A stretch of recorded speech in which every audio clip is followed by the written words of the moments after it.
안녕하세요. 영화당 시간입니다. 저는 이종필입니다.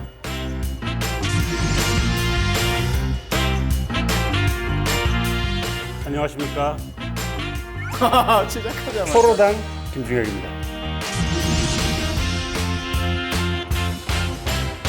너무 시각 효과가 세서 이름을 못 들었어. 무슨 당이에요? 토로당. 토로당. 네, 오늘 저의 그동안 쌓였던 것을 네. 한번 토로하는 그런 시간으로 마련해 보고 싶어가지고 네. 이런 모습과 함께 눈이 4개나 있습니다. 그러네요. 네. 안경까지 눈이 6개예요. 6개. 네. 토로하고 계속 여러 각도에서 네. 평론가님 보면서 방송을 할 예정입니다. 네. 토로하겠습니다. 야, 저 눈 신경 써가지고 이제 어떻게 할까? 처음부터 이렇게 엄청난 거. 사실 가도 돼요. 사실 이거 하려고 하거든요. 네, 이거.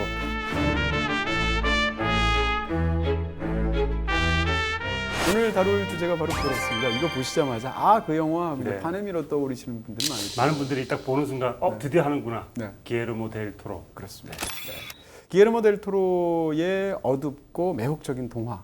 이렇게 저희가 이제 한번 주제를 잡아봤고요. 네. 기에르모 델 토로의 작품들이 갖고 있는 그 판타지스러운 부분들이 있잖아요. 근데 약간 일종의 다크 판타지라고 해야겠죠.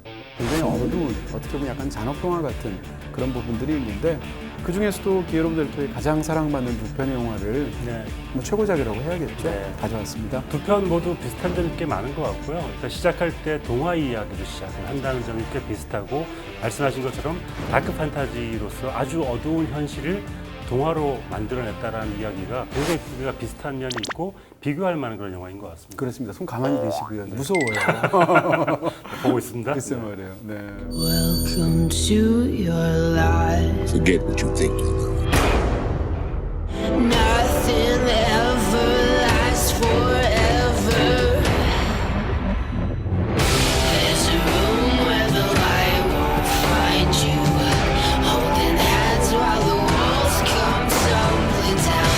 When they do, I'll be right behind you. So glad we've almost made it. Everybody wants to rule.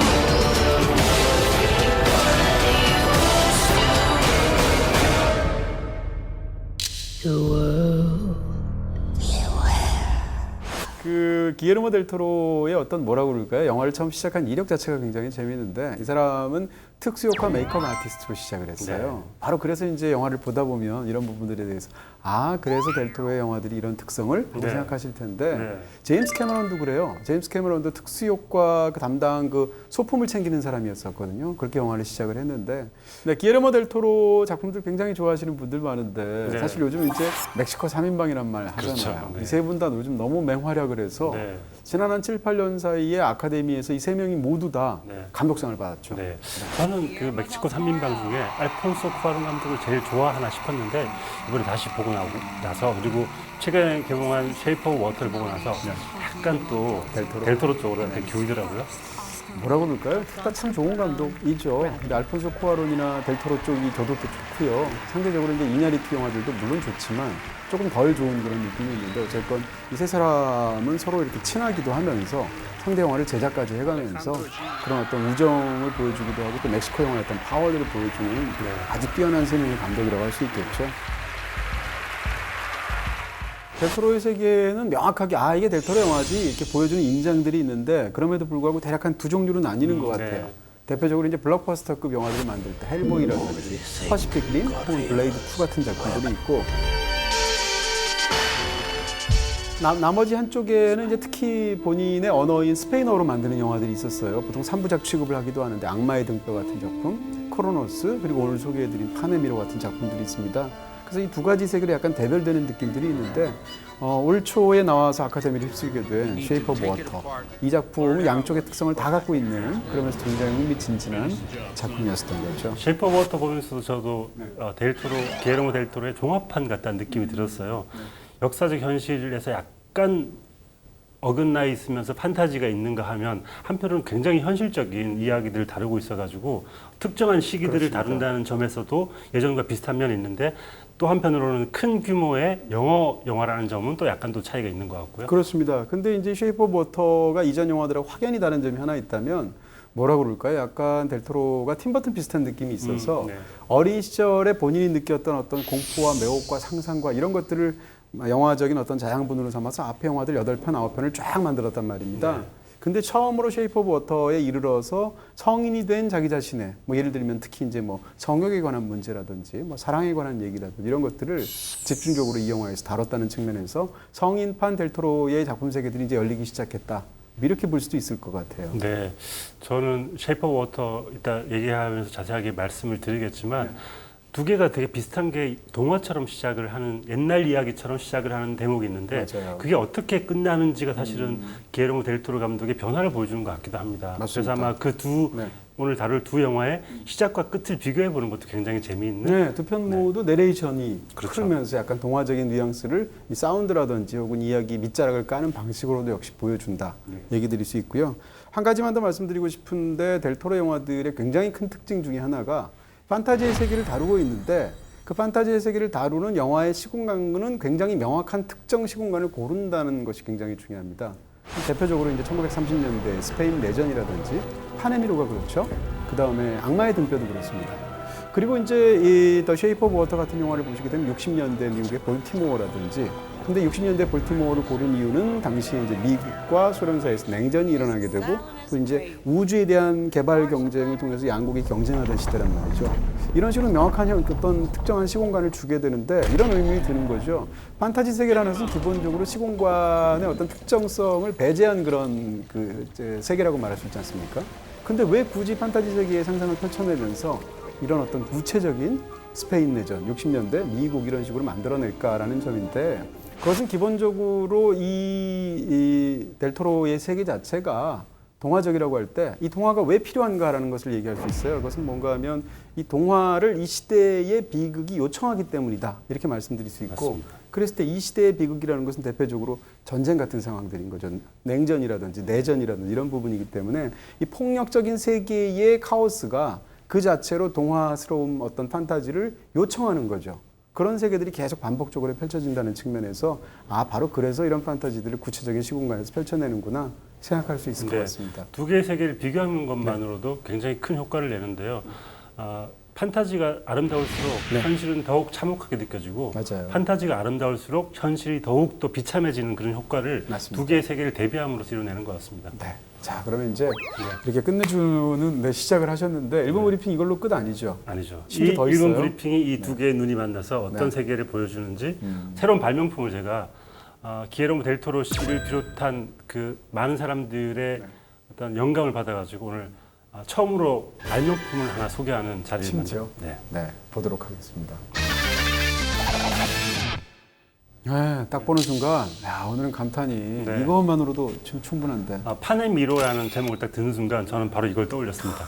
네, LP판에서 웃지 마세요. 이건 진짜 걸작이에요. 네, LP판 안에 미로가 있는 겁니다. 제가 발명한 건데 네네. LP판에 골이 있잖아요. 그 골을 미로로 만든 겁니다. 대신 사운드는 안 나오겠네요. 아니요, 턴테이블에 바늘을 올리는 순간 탭들이 막 음악이 어떻게 진행될지 아무도 모르는 거예요. 미로처럼 다양한 음악들이 랜덤으로 믹싱돼가지고 노래가 재생이 되는 겁니다. 그런 판의 미로를 제가 개발을 하려고 했으나 네. 기술적인 어떤 문제로 일단 아이디어만 시제품만 이렇게 내놓았고요. 그래서 제가 왼쪽에 사이드 A에는 판의 미로에 나온 두 곡, 중요한 두 곡을 제가 심어놨고요.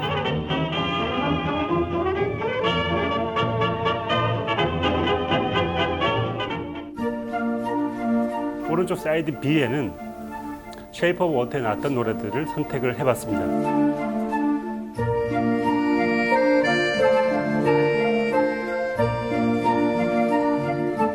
사실 이 델토로 감독의 영화에 음악이 꽤 중요하게 쓰입니다. 네. 예를 들면 파네미르에서 저 곡들이 언제 쓰이냐면 그 대위가 면도를 하는 순간에 늘 음악을 틀어놓고 면도를 합니다. 맞아요. 그 나오는 음악이 뭐냐 하면 스페인 노래인데 나는 가난한 사람입니다라는 제목이에요. 그러니까 그런 음악을 틀어놓고 면도를 한다는 자체가 이 대위의 어떤 이중성 같은 걸 보여주는 그런 대목인 것 같고요. 그리고 쉐이프 오브 워터는 굉장히 음악이 중요하게 많이 쓰이고 You Will Never Know라는 노래가 사실 주제곡처럼 나오면서 이 주인공의 마음을, 엘라이자의 마음을 대변하는 그런 노래이기도 하거든요. 그래서 이 두 영화의 노래들을 믹싱하여서 들어보면 어떨까? 네. 스페인의 영혼을 느낄 수 있는 음악이 되지 않을까? 그래서 판의 미로 속에 두 영화의 음악을 섞어서 아무렇게나 미로를 돌리듯이 한번 재생해 보면 좋겠다. 그런 마음으로 판의 미로를 준비해봤습니다. 얼굴에 지금 자부심이 막 대단하신데 네. 자격이 있습니다. 네, 일단 그림이 그리고 제가 이 델토로 씨를 그리는데 네. 기분이 좋더라고요. 이 영화당 굿즈로 이렇게 만들어면 제가 사고 싶어요. 네. 네. 연락 주십시오. 네. The thing we keep in there is an affront, and I should know. We need to take it apart, learn how it works. What happened? It's an animal, just keeping it tame. Don't do this. Oh, woman, we gonna burn in hell.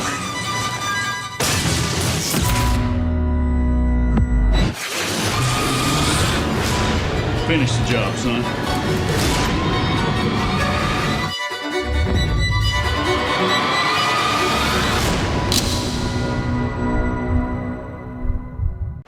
네, 먼저 소개해드릴 작품은 올 초에 정말 큰 스포트라이트를 받아서 많은 분들이 보시기도 하고 좋아하시기도 하셨던 쉐이프 오브 워터입니다. 제 인생 영화입니다.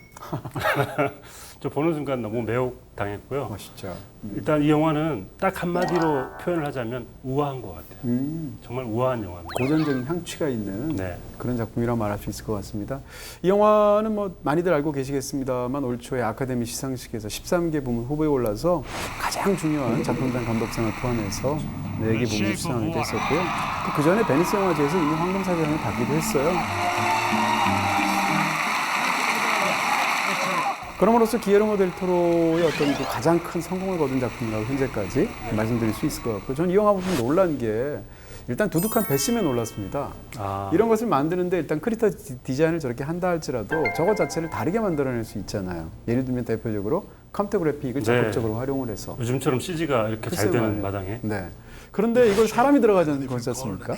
이게 사실은 어떻게 보면 50년대 스타일을 만들었다고 볼 수도 있는데, 다우 존스라는 배우가 말하자면 탈바가지 속에 들어가서 그런 그 연기를 하게 된 거잖아요. 그것을 배짱 좋게 영화에서 이런 고전적인 영화 속에서 그대로 그 시각 디자인을 가져와서 해낼 수 있다는 것 자체가 굉장한 배짱인 것 같아요. This is a quick one.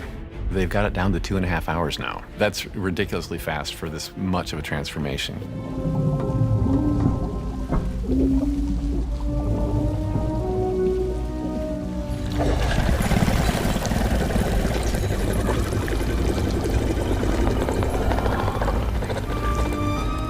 기본적으로 이 영화를 이제 영화사적인 배경으로 말씀을 드린다면 1950년대에 이제 유니버설 영화사가 당시에는 이게 특화되어 있어서 예를 들면 크리처 영화들, 몬스터 영화들을 굉장히 많이 만들었단 말입니다. 네. 그래서 사실상 새로운 어떤 그런 분야 시장들을 개척했다고 말할 수 있을 텐데, 그런 50년대 유니버설 영화의 몬스터 영화에서 결정적인 영향을 받은 작품이고요.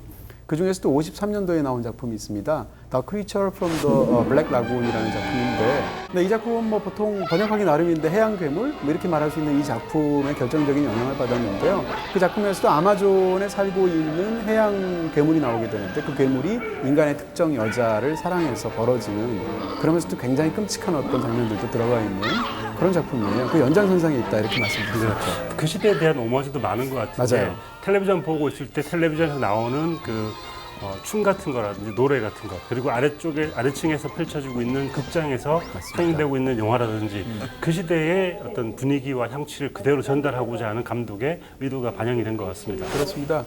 기본적으로 델토로 영화들이 다 그렇기도 한데, 델토로 영화의 플롯의 가장 일반적인 것은 뭔가 하면 세상의 어떤 주류로부터 소외된 사람들이 맞아요. 폭력적인 세상 속에서 괴로움을 받다가 낙원으로 다시 복귀하는 스타일의 얘기예요. 말하자면 애초에 이 이야기들이 시작할 때는 신락원의 이야기고 낙원을 상실한, 그러다가 뒷부분에 가게 되면 복락원의 이야기로 끝나게 되는 경우들이 굉장히 많은데, 대표적으로 쉐이프 오브 워터가 그렇다. 네. 그러다 보니까 기본적으로 이 영화는 탈옥 영화의 플롯을 갖고 있는 거죠. 네. 그래서 영화에서 사실상 2번 탈옥하는 것 같은 그런 어떤 이야기를 갖고 있고요.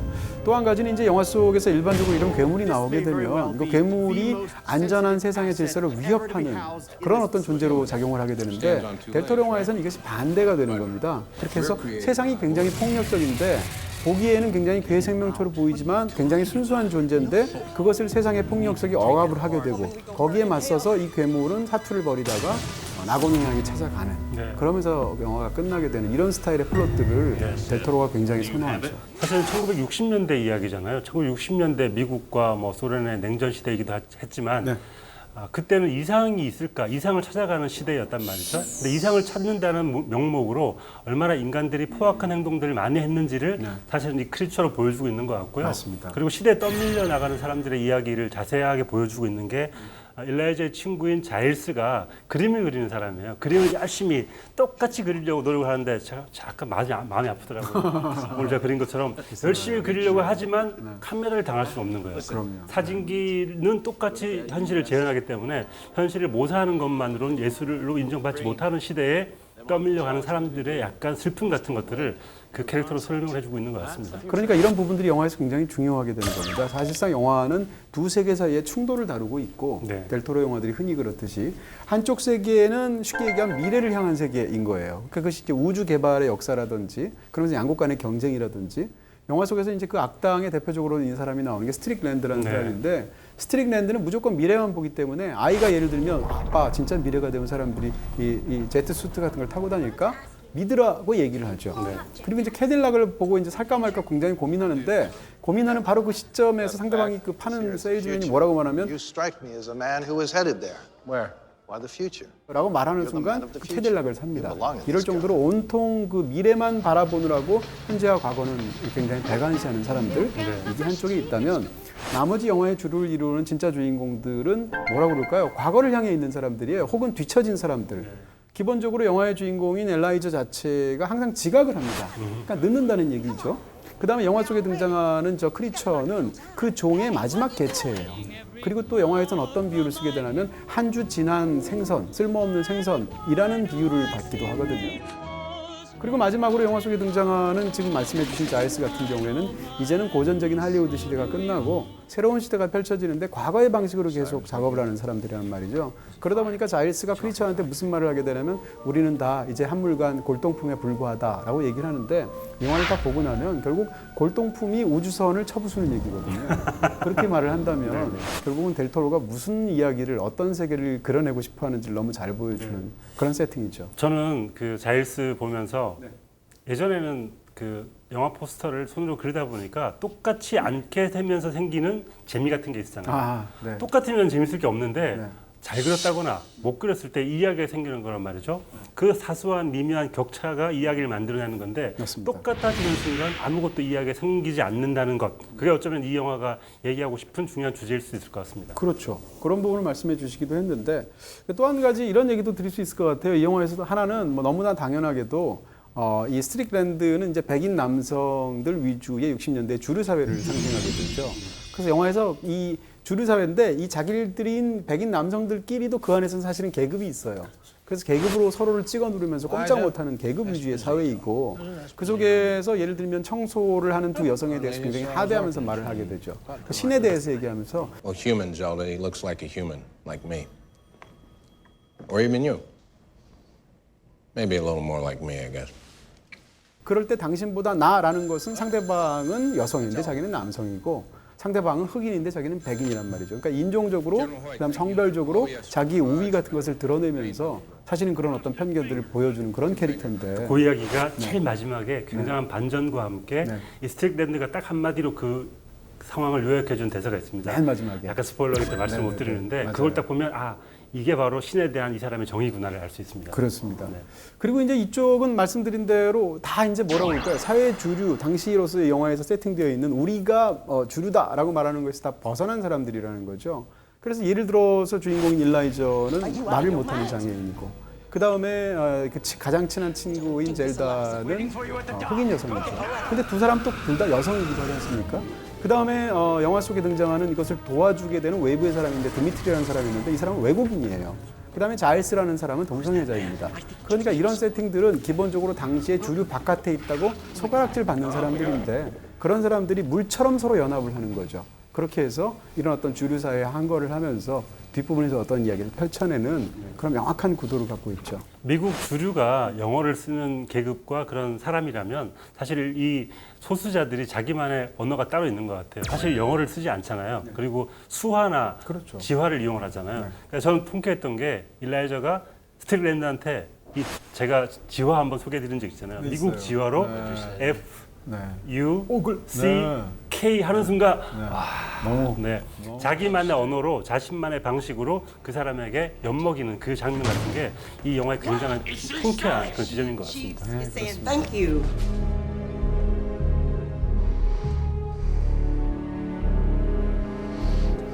그리고 또 하나 얘기할 것은 당연히 이제 이 영화의 제목에 관한 그리고 이제 물에 관한 이미지가 영화에서 어떻게 들어가 있는가 이런 네. 말씀 잠깐 드리고 싶은데요. 포스터부터 일단 물의 형태는 무엇인가 그렇죠. 라는 생각을 해보게 되는 그렇습니다. 그런 포스터였습니다. 일단 영화 속에서 일라이저를 보게 되면 일단 이 캐릭터도 굉장히 의미심장한 게 보통 이런 세팅 속에서는 그녀가 굉장히 외로운 사람, 그다음 현재 삶에 억눌려 있는 사람, 근데 크리처와의 사랑을 만나고 인생이 바뀌게 된 사람 이렇게 묘사하기 쉬울 것 같은데 그렇지 않아요. 그녀는 그냥 혼자 살고 있을 뿐이고 말을 못할 뿐이지 초반에 굉장히 행복한 사람처럼 보입니다. 그리고 어쨌건 자기가 자족하는 방식도 알고 있어서 영화 속에서 예를 들면 스스로의 욕망을 충족하는 장면 같은 것은 욕실에서 벌어지게 되죠. 그러니까 물인 거예요. 그리고 이제 크리처랑 만나서 어떤 그런 에로틱한 장면들을 가질 때도 항상 물이 배경이 되는데 그 처음 관계를 가질 때 이제 욕실을 물로 가득 채우지 않습니까? 근데 밖엔 또 비가 오고 있어요. 그러니까 그야말로 그들의 세상과 바깥 세상이 조응하는 방식으로 물을 사용을 해서 말하자면 물의 어떤 로맨스, 그다음 물의 에로스 이런 것들 영화가 너무 잘 보여주는 작품이다. 그래서 제목의 의미는 자연적으로 우리가 떠오르게 되는데 우리가 누군가를 이제 막 사랑하게 되면 그 사람에 대한 사랑으로 세상이 가득 찬 것 같고 어딜 가도 그 사람의 흔적을 느낄 수 있잖아요.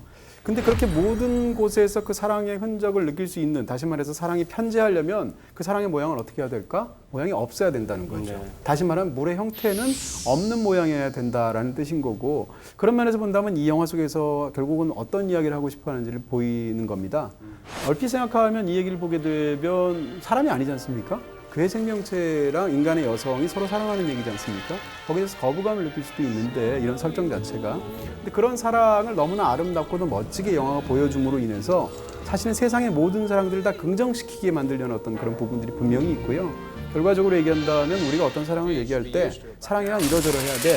뭐 예를 들면 남자와 여자와 그 사이에서 이런 사랑만이 진짜 사랑이야 라고 말을 하는 순간 그 사랑에 포함되지 않는 수많은 다른 사랑들은 규정 바깥의 사랑이니까 사랑이 아니야 라고 폭력적으로 배제할 수 있잖아요. 근데 이 영화는 괴물과 인간의 사랑을 물의 형태가 없는 것 같은 그런 물의 에로스와 로맨스로 보여줌으로 인해서 결국은 세상의 모든 사랑을 다 긍정하고 사랑의 형태가 없는 거야. 그 사랑의 형태는 우리 자신이, 연인들 자신이 결정할 수 있는 거야. 이런 얘기를 하는 작품이라는 거죠. 더군다나 이 공간 세팅이 굉장히 중요한데 밑에는 이제 오르페우스라는 굉장히 고전적인 극장이 있어요. 네. 그리고 위층에 그녀가 새를 살게 되는데 영화의 초반에는 집중적으로 이 둘 사이의 영향력이 아래에서 위로 갑니다. 왜냐하면 이 영화를 상영하다 보면 빛이 막 새어나오고 소리 같은 것이 사운드가 그 집에서 들리게 되니까 사실은 영화 속의 초반부에 보면 그녀는 영화에 젖어서 살고 싶어 하거든요. 그래서 영화에 나오는 뮤지컬에 나오는 어떤 음악에 춤을 추면서 복도를 걸어간다든지 이런 방식으로.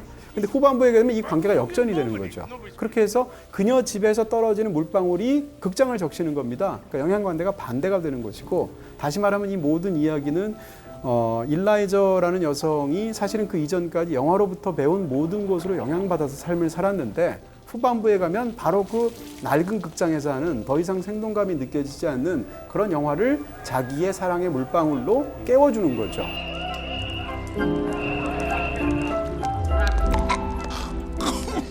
결과적으로 얘기하면 일라이저가 깨운 것은 영화라는 거죠. 그런 측면에서 굉장히 의미심장한 영화처럼 보이니까. 일라이저 사는 집이 참 부러웠고요. 공짜표 막 주잖아요. 저는 어린 시절이 떠올랐습니다. 저희 집이 슈퍼마켓 구멍가게였는데 네. 구멍가게 앞에다가 영화 포스터를 붙여주면 네. 무료표를 줬어요. 그런 거 있었어요? 네, 두 장씩 줘가지고 네, 네. 그거 가지고 영화 보러 갔었거든요. 네, 저희 동네 화양극장. 네. 일라이저를 보면서 저희 어린 시절을 떠올렸습니다. 맞아요. 네. 그런 부분들도 있었고. 네.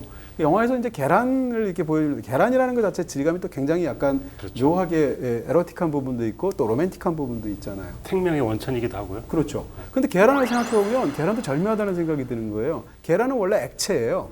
근데 그것이 이제 열로 가열을 하게 되면 고체가 되는 거지 않습니까? 그러니까 액체가 고체로가 된 게 삶은 계란이라는 건데, 액체가 고체가 되기 위해서는 가열을 해야 되는데, 가열이라는 것은 이제 사랑이라든지 열정 같은 것일 거고, 결과적으로 얘기하면 영화 속에서 두 사람 사이에서 계속 오가게 되는 그 계란이라는 것은 결국은 물의 이미지하고 관계가 있는 고체라는 거죠. 네. 그리고 또 한 가지는 이 계란이라는 거 자체를 생각하게 될 때 영화 속에서 이제 가장 극적인 뮤지컬 장면이 펼쳐지는데, 그럴 때 그녀는 뮤지컬이라는 영화의 형식을 빌어서 크리처에게 사랑을 사실상 고백하고 있는데, 그때 크리처가 뭘 하고 있느냐 가만히 보고 있으면 계란 껍질을 까고 있어요. 그러니까 결국은 계란이 영화 속에서 얼마나 중요하게 쓰이는지 보이게 되는 거고. 진정한 하드보일드 영화구나.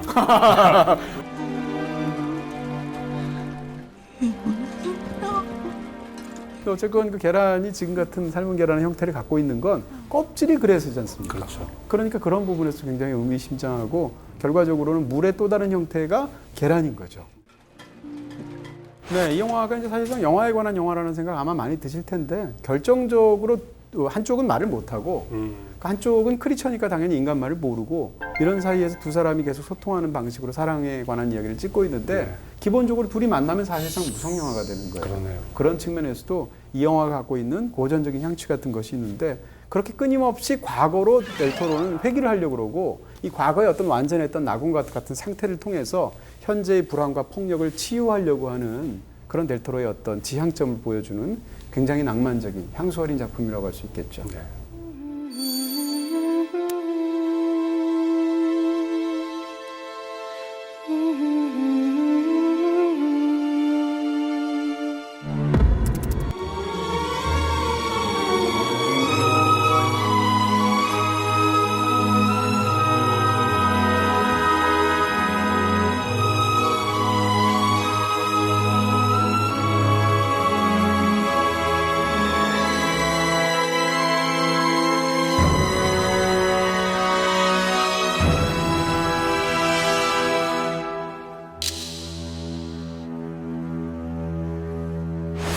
네, 이어 소개해드릴 작품은 파네미로입니다. 네. 아, 정말 오랜만에 다시 봤는데 네. 명작은 아, 명작이더라고요. 영화 걸작이에요. 네. 네, 너무 좋아하는 작품이고요. 네.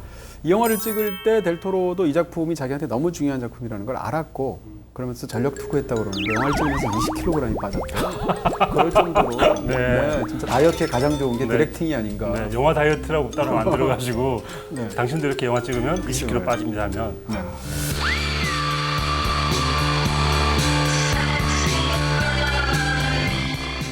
어쨌건 델토로의 대표작으로 흔히들 많이 얘기하게 되는 그런 파네미로라는 작품을 지금부터 소개해드리겠습니다. 네, 저는 그 영화를 오랜만에 다시 봤는데 두 번째 보니까 또 보이는 게 굉장히 많아지고요. 그럼요. 쉐이프 오브 워터를 보고 나서 보니까 또 비슷한 점이 더 많이 보이는 것 같아요. 이 영화 시작하자마자 한 소녀가 피를 흘리고 있는데 사실 이 시작이 엔딩하고 상관이 있는 거잖아요. 맞아요. 그리고 하나의 동화로 시작을 하는데 그 동화가 이 말씀하신 것처럼 리얼함과 판타지 사이 어딘가에서 계속 이야기를 하고 있다는 점이 굉장히 비슷한 측면이 많은 것 같습니다. 쉐이프 오브 워터에도 처음에 어떤 장면을 보는데 그 장면이 사실상 영화의 엔딩 부분에 맞춰져 있는 장면이고 또 둘 다 약간 내레이션으로 시작하고 그런 어떤 부분들이 있죠. 이 영화는 일단 뭐 잔혹동화라는 말로 사실 표현할 만한 그런 시각적인 네. 굉장한 창의적이면서도 쇼킹한 그런 부분들이 있죠. 이거. 네, 전 사실 이 기억이 나는 게 이것도 그렇지만 네. 극장에서 봤을 때 기억이 나는데 이 대위가 레지스탕스 누군가의 코를 깨는 장면이 있습니다. 네네네. 그거를 보통 잠깐 보여주고 말 텐데 굉장히 사실적으로 보여주는 장면이 있어요. 아, 이 영화 무시무시하겠다라는 생각을 그때 했습니다. 사실 이제 그런 장면을 잘 못 보는 사람 입장에서는 아니 왜 굳이 저러실까? 예를 들어서 쉐이프 오브 워터처럼 아름다운 영화에 왜 굳이 잘린 손가락을 보여줄까? 이런 생각을 하게 되는데 그냥 그것은 델토로 자신이 포기할 수 없는 하나의 특징일 것이고요. 네. 이 파네미로는 마찬가지인데 저는 이제 이 장면도 놀라웠지만 이 괴물이 쫓아올 때 그 바로 직전에 어떤 것들이 있냐면 요정을 씹어먹지 않습니까? 맞아요. 저는 그 장면이 굉장히 양쪽 한 손에 무서웠어요. 이렇게 쫙 잡고 네. 또 핫도그 먹듯이 이렇게 글쎄 말이에요. 뜯어먹는 장면 너무 근데 무서웠어요. 그 요정 모양으로 사실 요정을 그렇게 표현한 영화를 본 적이 없거든요. 그런 측면에서 굉장히 쇼킹했고 좋은 쪽으로 아까 또 아름답거나 신선한 쪽으로 얘기한다면 이제 분필로 이렇게 그려가지고 아주 간단하게 최소한의 도구를 가지고 다음 세상으로 통하는 장면들을 보여주는 부분 이런 부분도 굉장히 인상적이었고요.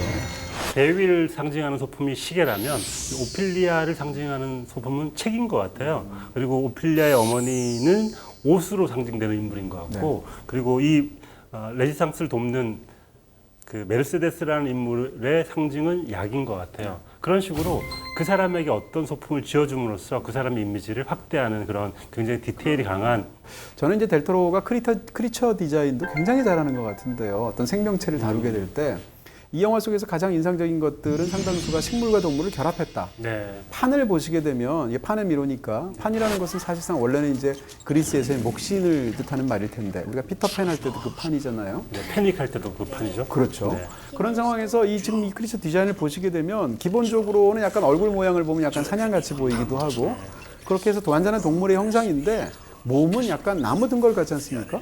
그렇게 해서 사실상 식물과 동물을 결합한 것 같고 중간에 태아처럼 보이게 되는, 아기처럼 보이게 되는 맨드레이크라는 식물이 있죠.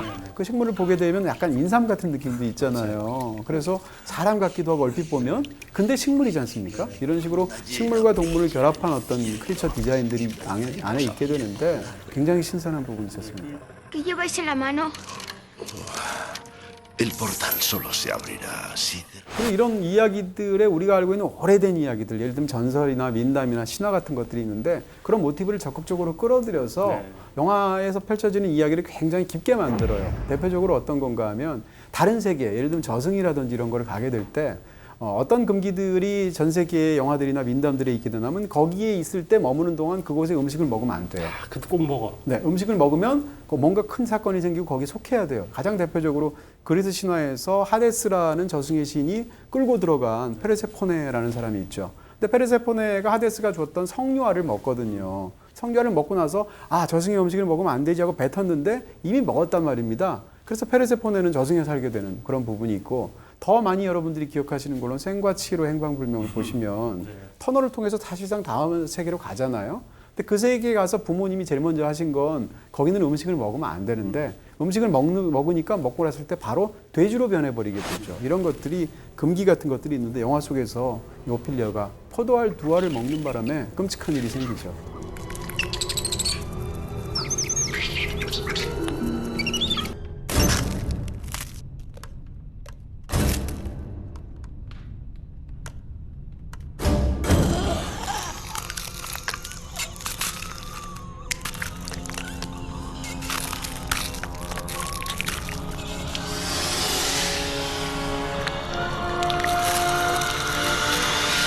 네, 사실은 영화에서 펼쳐지는 것은 동화 없는 세상이라고 말할 수 있지 않습니까? 1944년도에 어떤 스페인의 굉장히 안 좋았던 현실. 그러니까 독재 정권이, 프랑코 정권이 스페인 내전을 끝내고 독재 권력으로 사람들을 찍어 누르고 있을 때 남아 있었던 그 반군들이 싸우고 있는 상황들을 다루고 있는데, 이 상황 속에서 오피리아는 아무런 희망이 없죠. 자기가 전혀 좋아하지도 않는 그 새로운 남자랑 엄마가 새로 재혼을 하게 되었는데, 그 남자는 아주 사악한 남자이고, 엄마는 그 남자와 사이에서 아이를 임신하고 있는데 그 임신과 관련해서 굉장히 고통스럽게 병에 시달리고 있고, 그리고 소녀는 지금 처음 간 그 산속의 저택에서 마음 둘 곳이 없는 거죠. 그런 상황에서 사실상 이 동화적인 세계가 두 가지가 겹쳐져 있다는 것이 굉장히 중요하겠죠.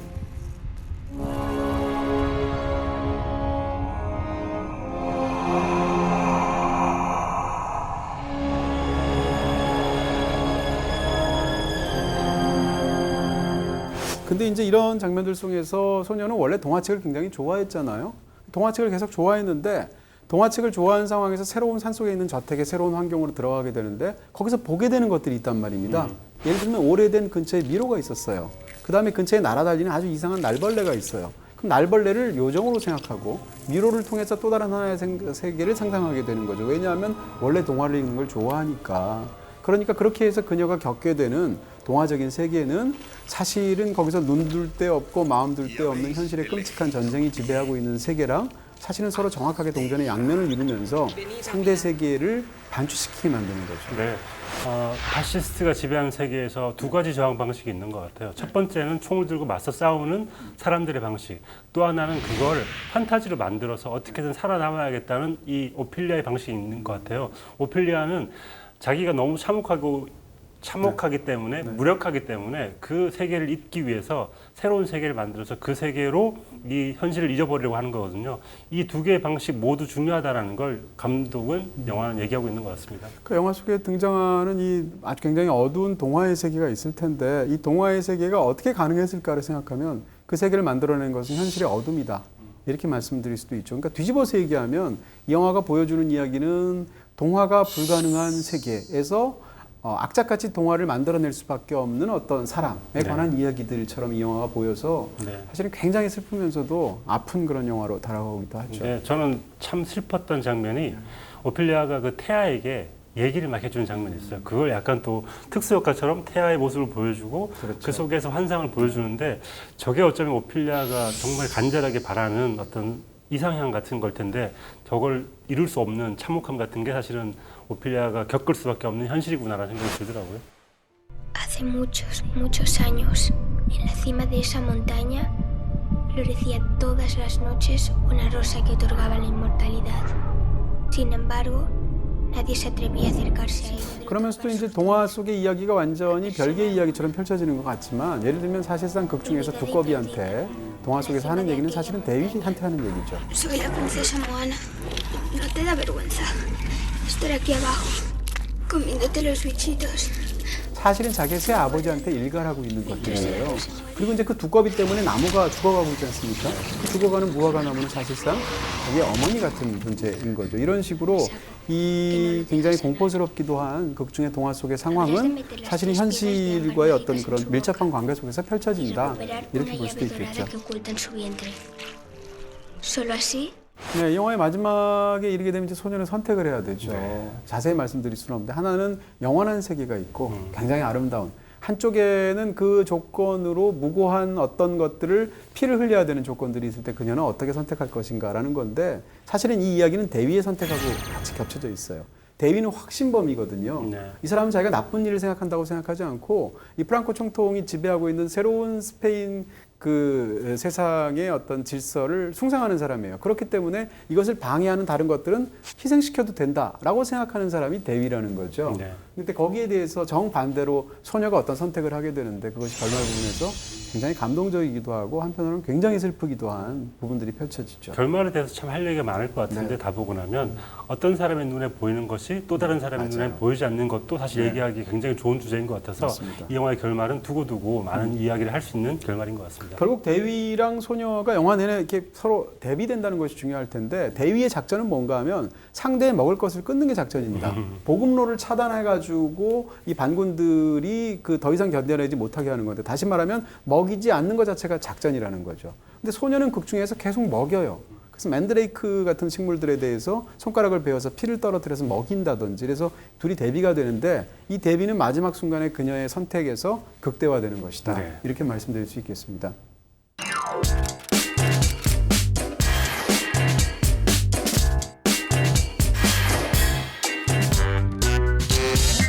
자 이제 두 편의 아주 탁월한 영화 두 편 중에서 네. 한 편은 인생 영화라고 그렇고 한 편은 명작이라고 하셨는데 어렵습니다. 그래서 어려운데 네. 그래도 저의 마음이 더 끌린 것은 쉐이프 오브 워터였습니다. 그리고 아까 제가 얘기하는데 제가 명작이라고 말씀드렸는데 파네미로를 걸작이라고 받으셔가지고 아 오늘 약간 한쪽으로 기울겠구나. 그래서 최고의 장면도 쉐이프 오브 워터에서 고르겠습니다. 야 네. 이거 아니 큰일 났는데요. 네. 네네. 그래서 제가 고른 장면은 굉장히 뜻밖의 의외의 장면입니다. 중간 부분에 이 주인공 일라이자가 그 크리처를 구출하는 장면 같은 게 있습니다. 이 일라이자와 자일스가 구출하는 장면이 있는데 그 장면을 보면 구출한 다음에 일라이자가 이렇게 물 속에다가 소금을 친 다음에 소금통을 들고 있는 장면이 있어요. 네네네. 그 소금이 쏟아지는 것도 모르고 맞아요. 멍하니 있는데 네. 자일스가 소금이 떨어지고 있으라고 얘기하는 그 장면이 이상하게 저는 감동적인 게 그 모든 일들을 다 해내고 허탈한 그리고 약간 두 사람이 연대감 같은 걸 느끼는 그 순간에 평온함 같은 게 저는 이상하게 좋더라고요. 그래서 그 장면을 유머도 있고 그렇죠. 그 장면을 저는 최고로 보고 싶습니다. 네.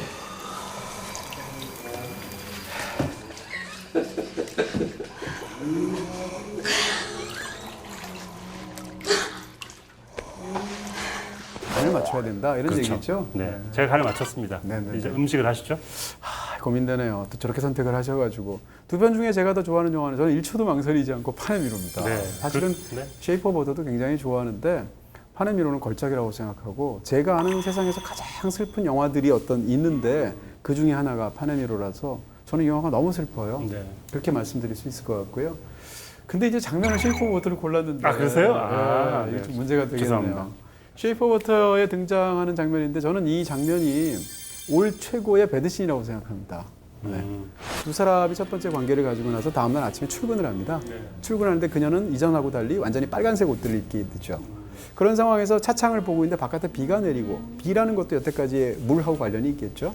그러면서 차창에 이제 물방울들을 보여주게 되는데 그 중에 물방울 두 개가 차가 달리기 시작하니까 막 춤을 추듯이 2인분처럼 하다가 하나로 합쳐지는 장면이 있는데 배드신이라고요? 저는 이게 사실상 배드신이라고 생각하는 거예요. 배드의 뜻을 모르시는 것 같아요.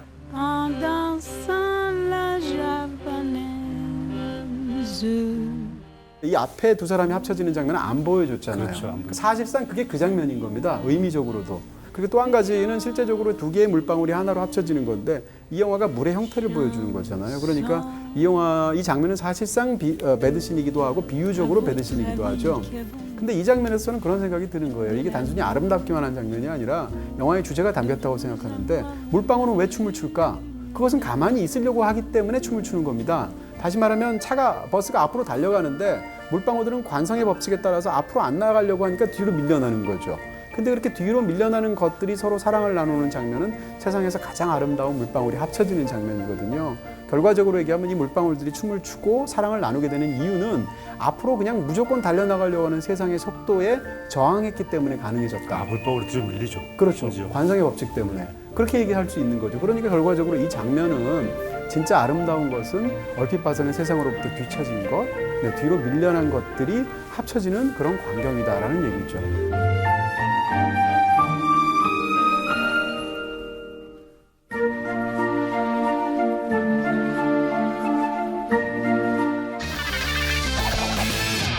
자, 이렇게 해서 두 편의 굉장히 아름다우면서 슬픈 그런 어떤 기운이 감도는 기에르모 델 토로의 대표작 두 편을 소개해드렸습니다. 물 얘기 많이 하셔가지고 젖었어요, 지금. 빨리 손 닦으셔야 될 것 같아요. 빨리 끝내고. 자, 이렇게 해서 오늘은 기에르모 델 토로의 어둡고 매혹적인 동화라는 주제로 이 두 편의 뛰어난 영화를 여러분께 소개해드렸습니다. 이 두 편 모두 BTV에서 보실 수 있습니다. 저희는 다음 주에 뵙겠습니다. 감사합니다.